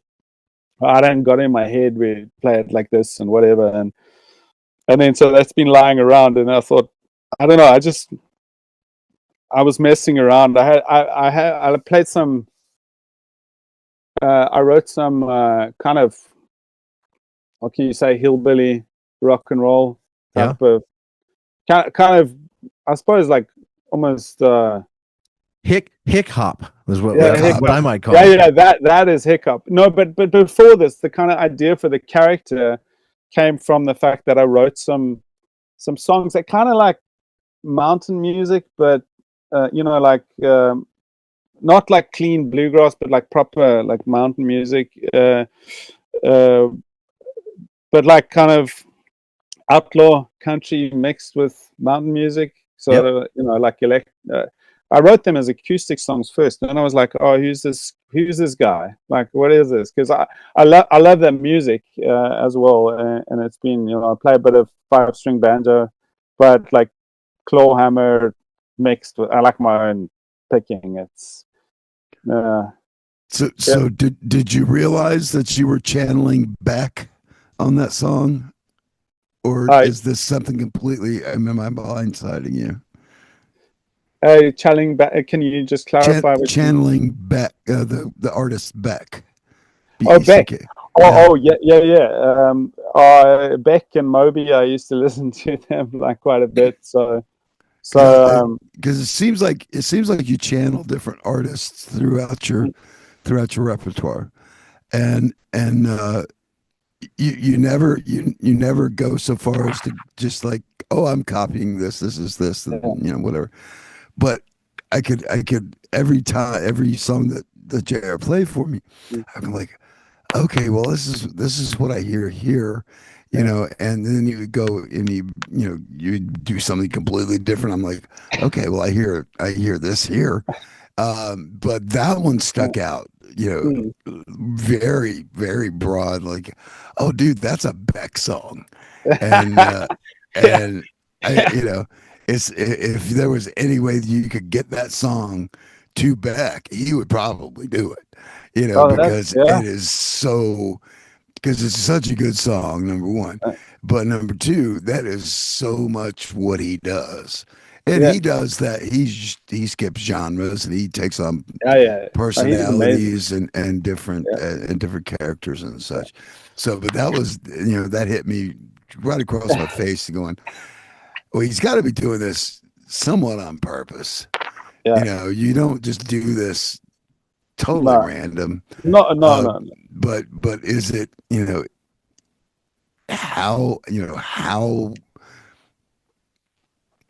how straight are you when you go in and do this? I mean, you know, is it, you're not thinking, obviously you're not thinking, I'm going to do this like Beck, but it, you know, but afterwards, does it come out and go, oh, Cool. That sounds like Beck. No, you're actually the first person to say that, but I can see that. I don't know, man. I just do stuff. I like so many different kinds of music, so I'm probably a bit like that probably like is also too. I suppose in terms of recording and stuff, it's maybe I don't know. I mean, I just don't have that many plays, so so I don't know if it's detrimental or not. But no, I just had this character in mind, and it was like, okay, well, this hiccup, kind of, it's there's a whole evolution um, because when we still lived in South Africa, my wife and I watched this. Moving my hands around is probably irritating on That's fine. camera. South Africans, talk with our hands like it's over there, It's fine with us, man. Yeah, no. So we watched this. You probably know it as a TV show called Justified. That's so good. Before I played the song for Hit Gary, I said, "You remember the theme song from Justified? Get ready." And then I played in that. Yeah.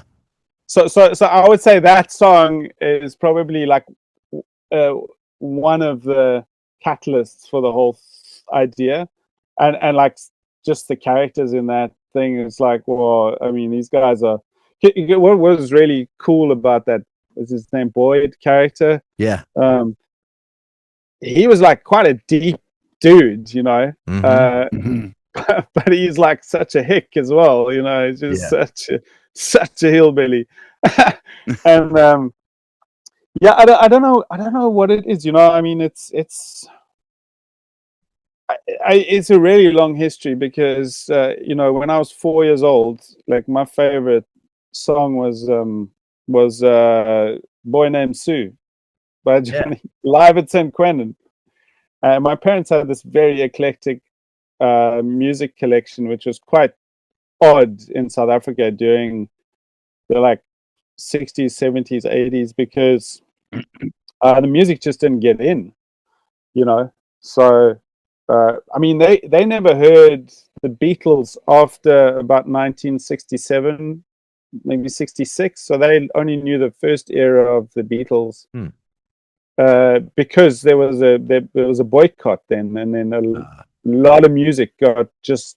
So the only way it got in was like, the only way it got in was people smuggling in like LPs and cassette tapes or whatever, reel to reels or whatever they were at the time.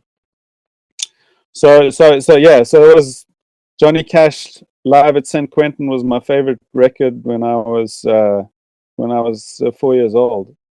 And funny, very brief diversion. A very funny story is that I used to go to this kindergarten, like day, whatever. Do you call it kindergarten? Yeah, that's like that's what you do like preschool. Right before first grade. Yeah, preschool. Yeah. So it was a very conservative Afrikaans lady, and the Afrikaans people are like come from the Dutch settlers, whereas my people come from like Irish and British, and there's a whole lot of mix there. But so I'm like a street dog, You're a mutt. Yeah, I'm a mutt, man. It's almost like you're American. Yeah, well, that's the thing is, that I think there's an affinity there because the white people in South Africa, Australia, New Zealand, we're not like just one thing. It's just, and I think that's where the like Europeans don't get us because we're not Europeans, right? And the same with American. Like there's so much different ancestry. That it makes a big difference. And anyway, so this one, it was just it would be like going to a kindergarten in like the Midwest somewhere, like in a Bible Belt, that just to picture it for Americans. And I grew up in the Bible Belt, so I get you. So on Fridays we used to be able to take an LP record to kindergarten, and then we would each get to play a song. So I took Johnny Cash live at St. Quentin and got her to play Boy Named Sue. And did this go over well or no? Did you get expelled No, or she imprisoned? Or called my what? mother aside when I got fetched, and she said to my mother, "I'll put on the accent. It's a very funny accent." She said, "Mrs. Collins, I don't think this is appropriate music for a 4-year-old." And my mother said, "Well, thank you very much. We won't see you on Monday." So that was hats off to my mom. Go, mom. Hell yes. Yes. Yeah. No, my parents they didn't take shit from anybody, you know. That explains a lot. That's amazing. And I'm glad you brought up accents, because I had a question about that. At the beginning of one of your most recent YouTube videos, you're putting on a pretty heavy Norwegian accent, right? Yeah. And then I watched a Facebook promo video from when you were recently in Cape Town, and you sounded totally different. And when you sing, I don't hear an accent. I would think you were from Memphis or Clarksdale or Chicago or anywhere in America. And I think my curiosity is mostly like, when you're singing, does that just happen naturally, or do you consciously have to tell yourself, don't fall into this or that accent, or is that just how you sing? Like, how does that work? You know, when I left school, it was I thought of going into acting, so and I always did accents and crazy characters and stuff. So I think that's maybe, you know, even though a lot of my lyrics from a certain phase of my life are quite like serious stuff, but I always, you know, I'm a very serious person who like is pretty whack, you know, and you know, so Thank for me, God. like for me, humor, it's kind of like being, you know, clowns are mostly very, very serious people. When they're not being a clown, they're often even depressives, you know. Comedians are often quite, you know, and they're often very deep thinkers. A comedian, they're not just like flippant or anything, like they may sound in their shows. But so for me, I don't know, like if I played like it's look, I mean, singing blues in a I mean, it's American music, so singing it with this like accent that doesn't really, I don't know, for me it's like that was, I suppose it's just been natural from the time you know, if I sing Johnny Cash, I'm not going to sing with an English accent. It's going to sound really weird, you know. Yeah, but you're not. It's not like you're affecting an accent either. It just your No, accent it's kind of goes away, you know. And but yeah, and I also feel like it's a kind of tip of the hat. It's kind of respect in a way, to that, and for example, Hot Water and Donovan Copley's Hot Water, he sings in a very South African accent, but his whole trajectory is like he has been very strategic in the way that he's done it. His branding, everything is South African. So for him to sing an American accent just wouldn't like cut it, you know. It would just not fit the brand. So I suppose, I mean, like Mean Black Mamba, that was like a very concept idea. We would, you know, two-piece kind of, you know, I was listening to R.L. Burnside and Junior Kimber and all that before I ever heard the Black Keys. So I heard. I thought you were channeling White Stripes on that one. Yeah. So. Yeah, no. Before I heard of the White Stripes or the Black Keys, I actually I was listening to the same things they were listening to. Yeah. So it kind of, I was more like, I don't know. It's just like some of the stuff turned into more like rock songs just played with a two-piece band, and that album was actually made like quite early on in our kind of incarnation of that band. So if I'd made it later on, I would have, it was a very rudimentary process as well. Also, a friend of mine, his first album he ever recorded and made, and he actually subsequently became like a serious recording engineer, did a lot of stuff. So, so yeah, that also happened in his loft apartment, old wooden apartment. with neighbors and lifts.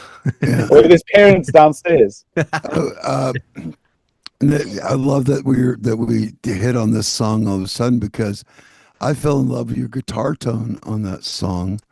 And how did you get that? I mean, what were you? Which song was it that you Mean heard? Black Mamba from Mean Black the Mamba, yeah. album Mean Black Mamba by the By band the Mean band. Black Black Mamba. Yeah. You won't believe it. He had so we had the main room, which was just like a kitchenette and a bedroom, and it was all one big loft. And I had a bathroom with a kind of with a large bath in the one corner, like a bathtub, which was sort of, I want to say triangular, but it was rounded. And then there was a shelf, kind of tiled shelf in the back corner. So I had this at that time I had this little, I like small amps, by the way, because I could turn them up to 10 and they like work properly. So I had this Laney Cub 10, I think it was a Laney Cub 12, no, Laney Cub 10, like a 10 watt. And I just cranked that thing, and we had the microphone on one of these The goosenecks, facing like quite a bit away from the speaker cone. I'm not sure if it was offset or anything, but I think it was just with quite a bit of space. And then that was over the open bathtub, so I was picking up the natural reflections, whatever that was, delay or whatever happened there. So that's but the guitar tone. You just maxed that out, that little Laney out. Maxed out. Yeah, that's so awesome. Yeah. Yeah. So I mean, sorry. No, you go ahead. No, I suppose that's the thing, is like what I've learned is to like make do with what you got and make interesting things with like a little. You don't have to have huge amounts of money, and you can make really good, like interesting sounding stuff. That's a very Jack White sort of approach to music, right? Where he will intently limit himself, like not give himself access to his favorite guitar, and has to play something else so that he can find something new and force himself to be creative and different. Do you do that kind of stuff on purpose? Yeah, definitely. Yeah. But having said that, it's on purpose by accident. So it's a kind of improvisation. It's like, oh, let's put this amp here and put this mic here and see what happens. But that's purposeful. There's an intention behind it, but it's not like, oh, we're going to measure up like 25 centimeters and like 10 inches here, and just like, well, let's put them here and see what happens. And you're not going to worry about exactly how are we going to recreate this live? No, we'll do it live how it sounds live. Exactly. And for me, that's a big thing. And I think maybe that is also, you get different kinds of bands, and some want to. I think what bugs me about like a lot of the more modern bands is like a lot of them who are using tracks and stuff, great, but they want to sound like the album. Right. The only band that I've ever heard that can make it sound like the album is Leonard Skinner. Because they just can do it. Because they have 13 people on stage. Exactly. But and of all those, I mean, that again, that like the reason I started playing electric guitar is because of that band. because I bunked out of this friend of mine. We were in like grade 11 or something, and what is that? That's like in. That's not college. That's No, that's That's high school. You got one more year left of High high school. school if you're in Yeah, 11th. yeah, High exactly. school. Okay, yeah, you call it high school, and we do too in South Africa. It's like, it's just here. Norway is confusing. They got 3 different schools. It's like, so he, yeah. So he goes like, it's maths class, man. We're good at math. Let's like come with me. So the school I was in. Have you? I don't know. I mean, there are many in the United States. Have you heard of Rudolf Steiner schools? Nope. Anyway, I won't go into it, but it's a very alternative type of school.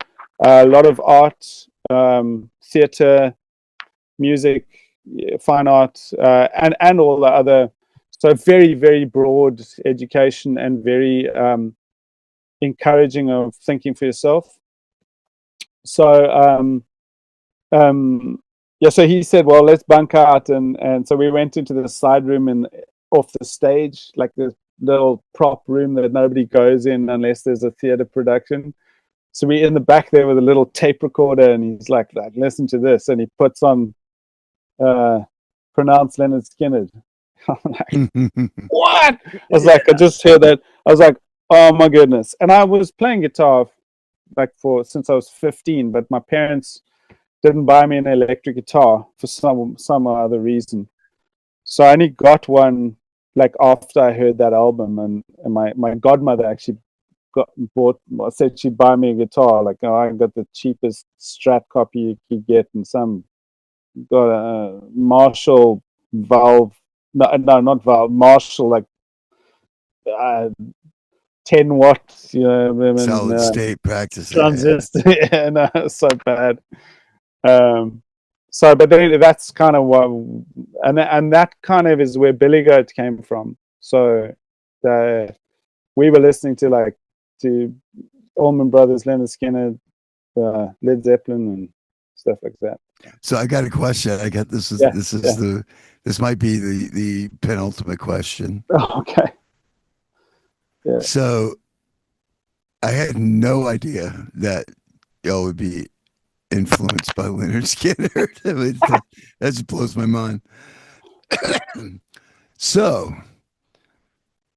in the United States, it is tradition for assholes at bars to start screaming out, "Play Free Bird!"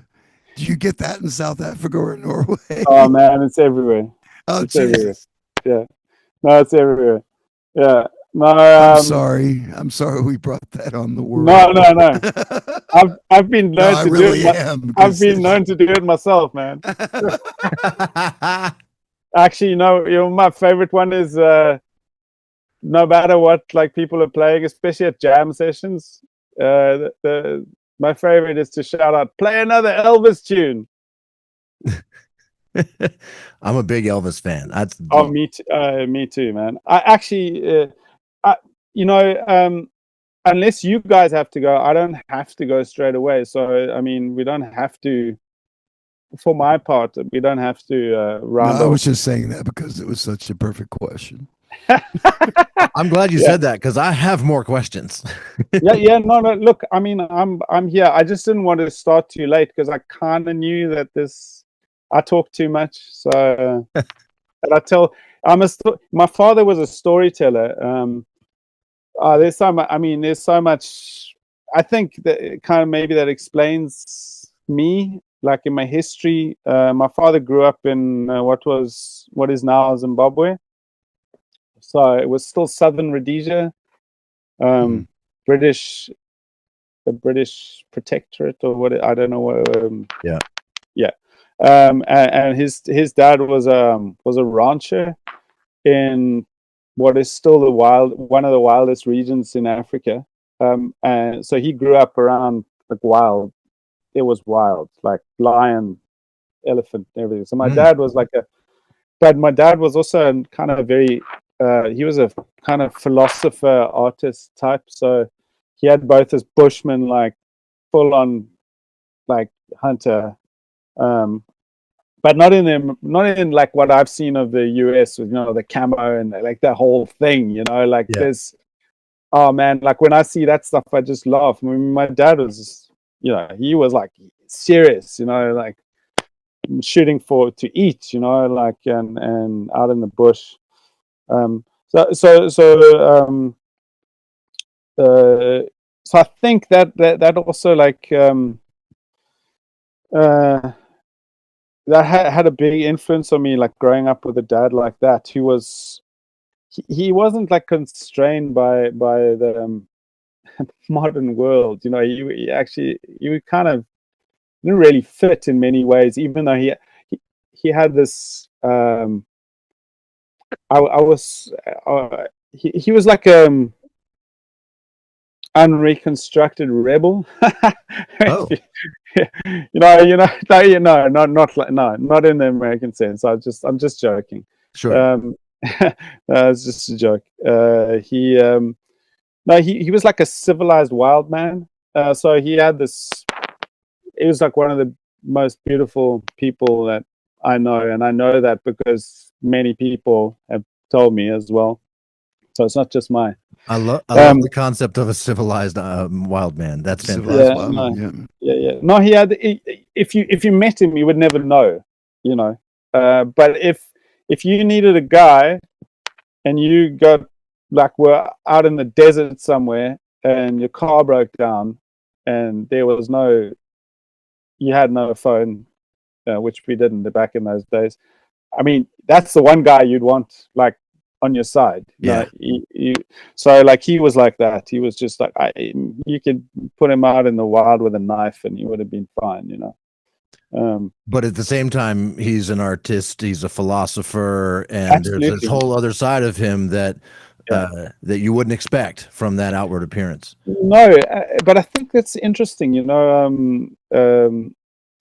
lot of farmers or also like, I mean, there's a whole tradition of cowboy poetry and music and all of this. So I think a lot of people who are close to the earth often do have that side because they have time to think deeply about stuff.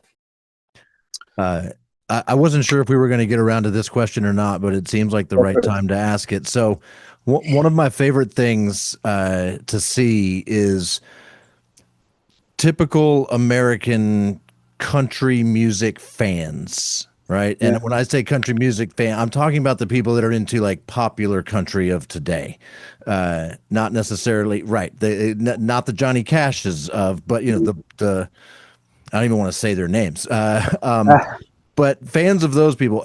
Every now and then, they also become fans of bands like Jason Isbell and the 400 Unit or Sturgill Simpson and Johnny Blue Skies. Yes. By the way, I mentioned at the top of this show, he just dropped his new album on YouTube. I've already listened to it probably 10 times because I had to stop listening to you for that. So Sturgill Simpson did win over Guy Collins for today. That's okay, man. But and it's great. But I can picture those typical American country music fans listening to Sturgill Simpson's new Johnny Blue Skies' new album and being very unhappy about some of the things he says. When Jason Isbell is on Twitter talking about his opinions about Trump and politics and all of that, there's always, far right-wing country fans that immediately are pissed off to find out that one of their favorite musicians feels this way that is so against what they feel. And nothing makes me happier than for them to realize they have to choose. Do I continue to be a fan of Jason Isbell despite our incredible differences, or does the music win out? And sometimes the music wins out, but sometimes I'm never listening to you again. And Jason Isbell's just fine with that.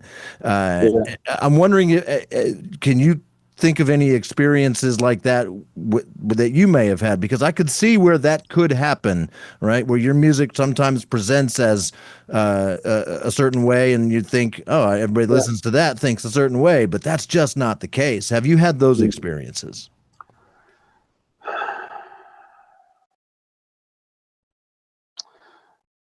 No,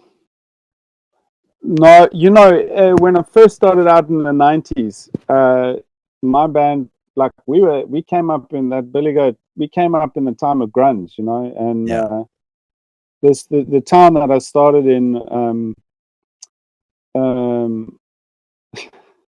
oh my goodness, I'm just remembering something. You guys are going to die laughing, I think. But so it was like, I think the year I left school, high school, it was, or at least the last couple of years, I left school in 1994.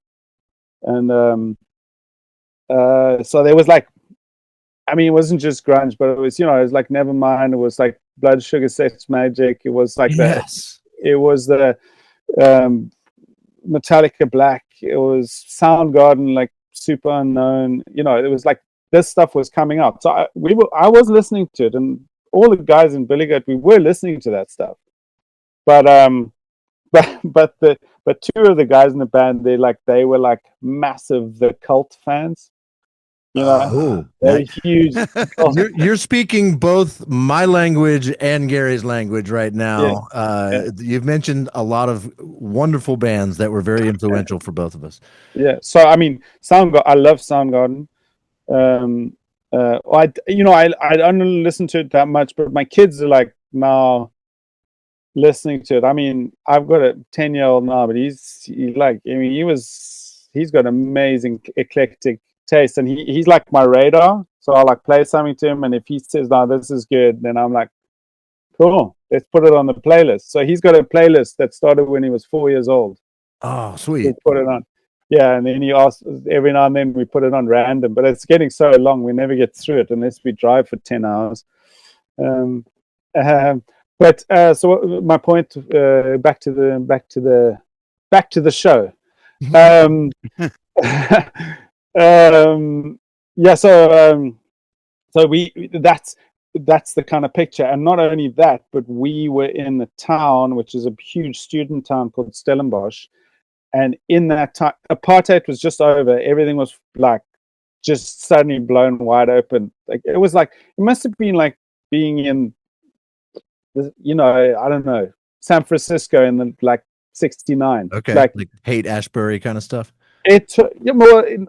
I'm talking more about the substances that suddenly were available. Got it. It like exploded. So it just got like very weird, very quick. Because the ports opened, like the control just like fell apart in a way, and everything just started flowing in, like from Colombia and everywhere. So that happened very quick. So anyway, this town that we were in is like 20,000 students at university, and there were just all these bands that started up, and the media started calling it the Seattle of South Africa. Okay. And there were all these grunge bands that came out of there. And then we come along playing like improvised blues rock music. So what was kind of funny was like some of the musicians, and this isn't directly what you're talking about, but there was this thing is like you can't play American music. Like there were some musicians, not necessarily the grunge guys, but some of the poppy people was like, guitar solos, like you can't play guitar. Well, the grunge guys are also like, why are you playing guitar solos? I was like, have you listened to Soundgarden? Have you listened to Kurt Cobain play guitar? Come on, man. So anyway, we got this huge cult following. So we were again a live band. We sold a lot of CDs and T-shirts and stuff, but we just we played festivals and stuff. We were kind of cult band, and anyway, so this our drummer was an engineer, but also like a fine artist. Like I mean, he was like obviously for engineering you need to be what do you call it, a board. Yeah, like no. So he was like he could do this like fine. I forget what it's called now. Drafting. Yeah, drafting. But he was also this amazing artist. I mean, he would do like he amazing detailed things. There's actually one of the pictures is on the insert of our second album. I'll try and find that. I'll send you a picture. It's like completely nuts. And anyway, so he used to draw the posters for our band, and because it was called Billy Goat, he made this cartoon, cartoon. So you have this cartoon goat with a ring in its nose, and then we would go around physically and plaster them up all over town, and then we found out that the local Christian group was a youth group was like pulling them down, and like we even got in the paper because we were Satanists and like we were devil worshippers, and like leading the young women down the garden path and all this nonsense. Oh my gosh. We were actually like that's the best press you can get, really. Oh my goodness. Yeah, no, and the thing is, what's very interesting with that band is that out of the 5, 3 of us became professional musicians. So it was we were quite as serious for being like, we were like 21 or something, and we like literally didn't drink or smoke weed or anything when we played, like maybe a beer or take a shot before the gig just as a kind of a ritual, but like there was like unspoken, like we don't get drunk, we don't get wasted, we're playing, the people are coming here, they're paying money, we're playing for them, and it kind of, that was quite a attitude for young musicians, but it shows. I mean, 3 of us became like really, and the other 2 guys are like really top bassists. Actually, the one was a rhythm guitarist in our band, but he ended up being the bassist. And we were like, this thing. Just one last tiny thing. This thing big in Japan. Like I'm big in Japan. Yeah. And, So we went on this tour up the south coast. It's like surfing spots all the way up, and we got to this like our last show, and we did a sound check. We went out, go and eat somewhere else, and we came back, and the parking lot was a huge parking lot. This place was just heaving with cars and people, and like, what the hell's going on here? So we go in, and this place, like, we literally can't almost get through to get to the stage. And we start playing, we play the first set, and we can see like people are just like, like blah, nah, like, and they're all there. We were like, what are they doing here if they're not like, what's going on? So then in the break, okay, this is the first crazy thing, was that in the break, this one dude rocks up with another guy who's in a kilt and a like beret, and he's got a set of bagpipes, and he's like obviously the local hero, and they're like, can he jam with you? And we're like, bagpipes, like they're not in tune to anything. It was like, oh my goodness. So anyway, then we ended up, we said, yeah, fine, let's do it. We were like crazy and adventurous, so we're like, yeah, let's do it. So he gets up. Can he improvise on the bagpipes? He just started playing, and we just like played the psychedelic kind of. I think I just started like hitting a wah pedal and doing like some crazy Jimi Hendrix feedback and wah something. And this guy's going. This place went completely ballistic, and then like, so then people were kind of in it, and then like I don't know, like a song in or two, like after that, 2 songs in, we played this song called Sugar, and it was a joke country song that we wrote. Like it was like this little sweet country soul type of thing, and we started playing this song, and this place erupted, and they went completely, and people were singing along, and we're like, what is going on? We're like all looking at each other like, what is going on here? At the end of the show, we like asked some people, like, people are coming up and buying CDs, and like, it's just like a flying, we're like, what happened? And they were like, don't you know that song has been #1 on the local radio station for like 3 months? Oh and wow. Like, we didn't even know, man. You just lucked into the right cover, huh? Oh, with the bagpipes. Yeah. And talking about just also with that band, talking about Leonard Skinner, So we only had one cover song in the beginning. Like the rest were all originals. Because that was also not cool. You weren't supposed to play covers. The guys who played covers had backtracks and they played in the local Irish pub, you know. Yeah. So so so when things weren't going well, we just started playing Sweet Home Alabama, and we could play it. We could, and that just saved us many a time. That song, I don't care what anybody says, you can't overplay that song. It's perfect. I mean, if you really listen to what the guitars and the bass are doing and the drums, everything. If people think that Leonard Skinner is simple to play, you got another thing coming. That is some of the most complicated music in a it's groove based, but it's not simple. Well, the thing is, they got 2 drummers, they got 4 guitar players, two keyboard players. Yeah.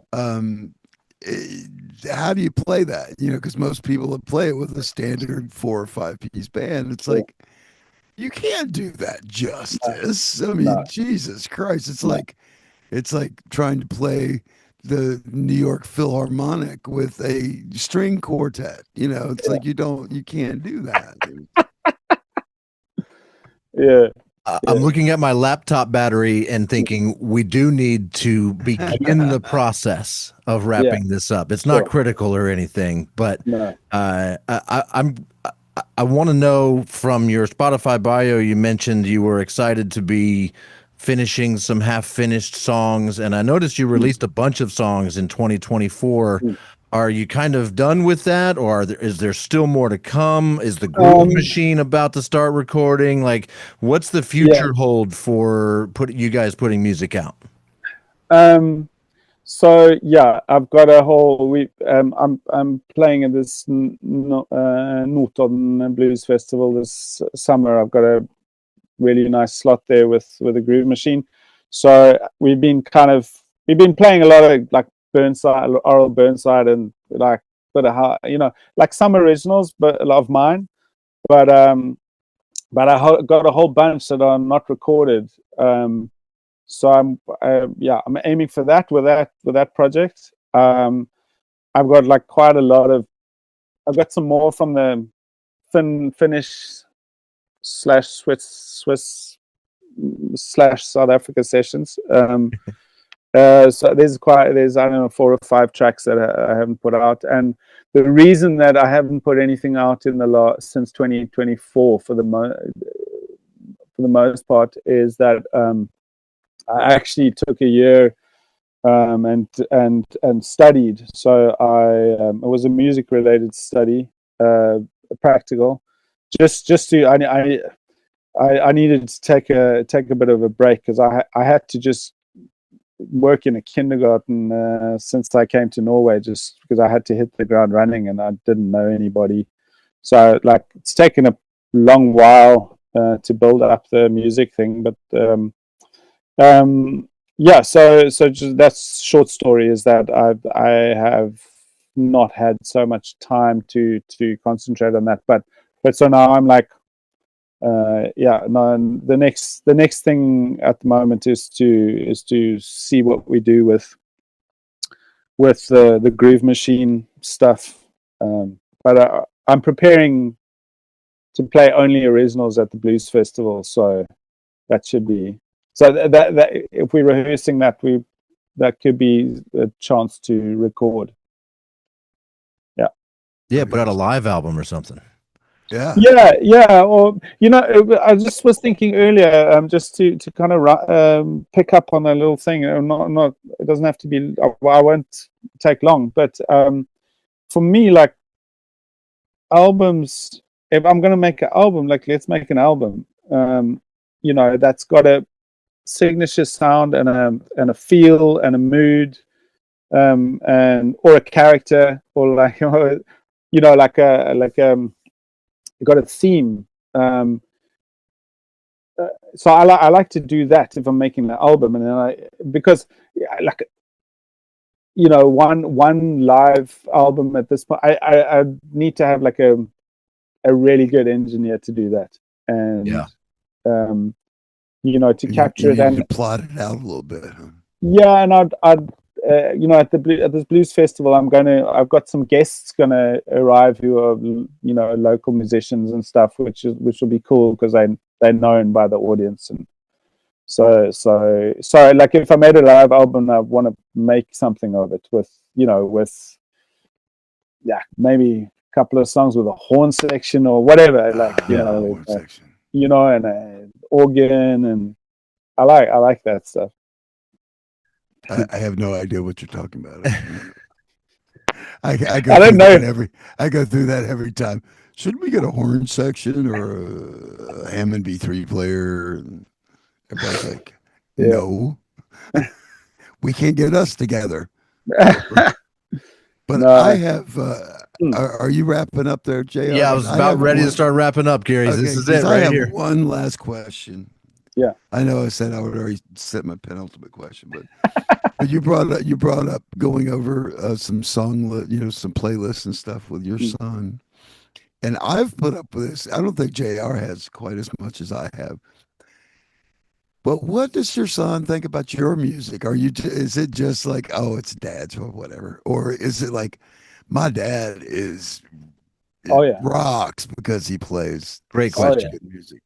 Yeah. No, look, my kids are they haven't started really playing themselves, but they're very musical. They both have sung like on pitch since they started singing. So they're very musical. My oldest son, I reckon he could be a drummer. His rhythm is impeccable. If you see him, I mean, he doesn't dance like a European. He dances, I mean, he's amazing. Both of them, they dance like, but both my wife and I love dancing.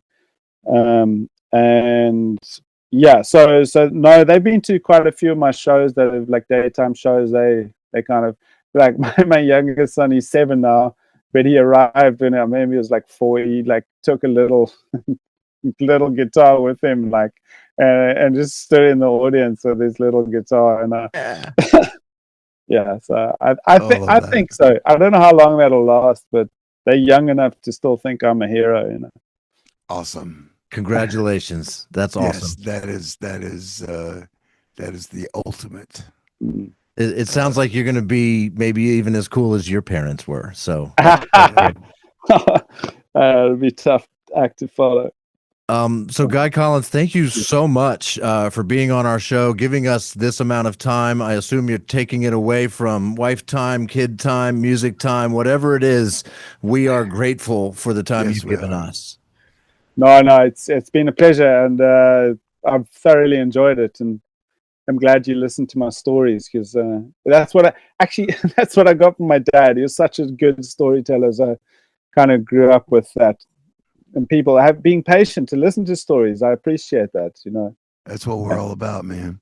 Yeah, we sure appreciate you. What we see our job as is to get you talking, for one, and then shut up and let you talk, and to interview you like the rock star we think you could be, should be, already are, but we just didn't realize it. Whatever the case may be, is what we want to do, those kind of interesting interviews, and hopefully ask questions that aren't the same run-of-the-mill questions you're going to get asked anywhere. And all we ask in return is that you tell your fans that, hey, this is a place where they could go and listen to us. So anything you can do to promote your appearance on this show will not only help you, us, but all of the other bands we feature, that they could all use it as well. And we're trying to be the rising tide floating all of the boats of all of the indie musicians that are trying to make something of themselves. And we want to just be a little part of those stories. Yeah, no, for sure. Look, I mean, I was thinking, okay, how can I do that before I came on? So I'm there. Sweet. Thank you. Or as we say in Cape Town, I'm there like a bear. There like a bear. I like it. So I had this idea earlier, and you're the first person I'm going to voice this out loud to, so it's maybe dumb, but the bands you've never heard of would benefit from a theme song written by one of the bands you've never heard of that we feature on this show. So I'm just going to put it out there. And if it ever occurs to you to write a song that might be a good theme song for this show, and you want to send it to us and give us all the permissions so that I don't get a copyright claim on every YouTube video, that would be amazing. A minute or a minute and a half. Maybe. Whatever. No constraints. You decide what that song should be. Well, I'm just trying to make it easier. It's like, oh, you don't have to come up with an opus, right? Okay. You don't have to. You wouldn't have to, do 6 verses and bridge and I just decided I'm going to start telling every band that on the show until we get a theme song. Yeah. No. Like, would you really like a minute and a half, or do you want to? As long as you want to, but I'm just saying it doesn't have to be a 6-minute thing. If you sent us an original piece that we could freely use and it was a minute and a half, it'll play under the end credits, over the pre-show. Yeah, we'll find a place for it. And like I said, though, I'm going to ask other bands, and so maybe we'll start getting more of these and we can cycle them through. That would be fantastic. Sure, man. I'll get onto it. Awesome. You have my email. Just send me a link or a Google Drive or whatever works for you. We would be forever in your debt if you sent us that. That would be fantastic. And that would cause us to mention your name on every future show. Yeah. Oh, funny. Yeah. Awesome. Thank you once again. I mean, that sounds like a cool challenge. Peace and love, Guy Collins. Thank you for being here. Thank you so much, sir. We appreciate it. Ciao. Ciao. Peace out.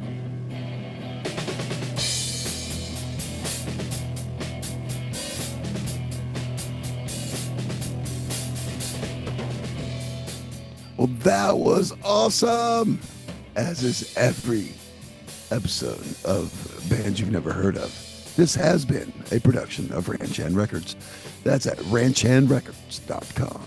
Bindho, or Bands You've Never Heard Of, is hosted by us, Gary Hawthorne, and me, J.R. Stoffel. It is written primarily by J.R., and then I react to it in real time and come up with my questions on the spot and sometimes cheat with some of J.R.'s notes.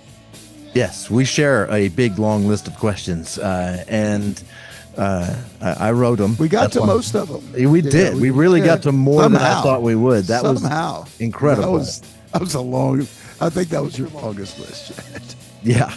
All the songs that you heard us play earlier in the show, from Guy Collins and Jeremiah Johnson and Mean Black Mamba and whoever else, were used with Guy Collins' permission. He does not have a website at this moment. But we will have some links for his Bandcamp in the show notes, and always, of course, check out bindhopod.com. And on bindhopod.com, you will find a link to our Spotify playlist, the complete playlist, every song on Spotify that is put out by every artist we've ever featured on this show. It is fantastic and an ever-growing list of amazing music. Subscribe to that list, follow it, share it, whatever Spotify lets you do, and enjoy. It's our gift to you. Yeah, and adding Guy Collins' repertoire to it, probably going to push it over 40 hours. Probably getting close to 40 hours. You can do your whole work week. Yeah. Right here with Bindho. If you want to check us out, which is you should be checking us out on the video, you can go to youtube.com/@BindhoPod. Feel free to email us if you have any thoughts on the show, questions for us, questions for, if you have an artist you want us to feature on the show, one that you've heard of but that we've not, email us, bindhopod, BYNHOPOD, bindhopod@gmail.com is one way to do that.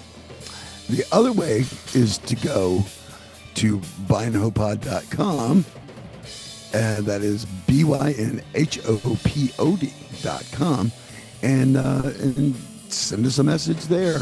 But that also has all the information for the bands that we've done. Nothing coming up because we always want to keep it a little secret. Plus, I have no idea what's coming up. But we also have merch and a way that you can actually support a Bindho to keep us happy and doing this on a very regular basis. Almost too regular. I can't promise that I'm going to be able to maintain this weekly schedule that we've been doing so far in 2026. I've put out a lot of feelers for a lot of bands in the past few weeks, and I've not gotten replies from all of them, so starting to run out. We're going to have to come up with some other show ideas, and I just need to continue. It's one of my favorite things to do in the evening after work is to go home and search and listen and try to find that perfect band and then reach out to them and just hope and pray that they respond to my email like Guy Collins did. But we will, and we will always come back, even if it takes an extra week. We'll come back to talk to you all about bands you've never heard of. Thank you all so much for listening. You made it all the way to the end, and we hope to see you at one of our shows sometime soon, or one of their shows sometime soon. If you want to see us at one of our shows, go to tobefair.com for dates, TOBEFARE.com. It's right there. Peace out, everybody. Thank you for listening. Have a great week, man.